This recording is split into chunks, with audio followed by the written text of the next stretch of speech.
வீட்டிலே பெரியவன் நான் தான்.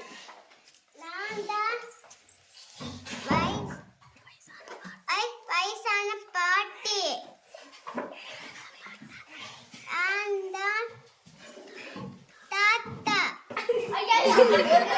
தாத்தாவுக்கு அடுத்து நீங்களா? சரி சரி. நான் தான் அம்மா.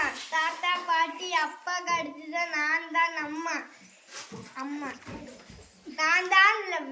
நானும் தினமும் ஆஃபீஸ் போய் பிள்ளைங்களை பார்த்துக்கிடுவேன். நானும் ஒரு வேலை செய்வேன்.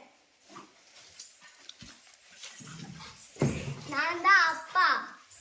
தாத்தா பாட்டிகளுக்கு நான் தான் அப்பா. நான் பிள்ளைங்களுக்கு சம்பாதிச்சு வேலைக்கு போய் வாங்கி கொடுப்பேன்.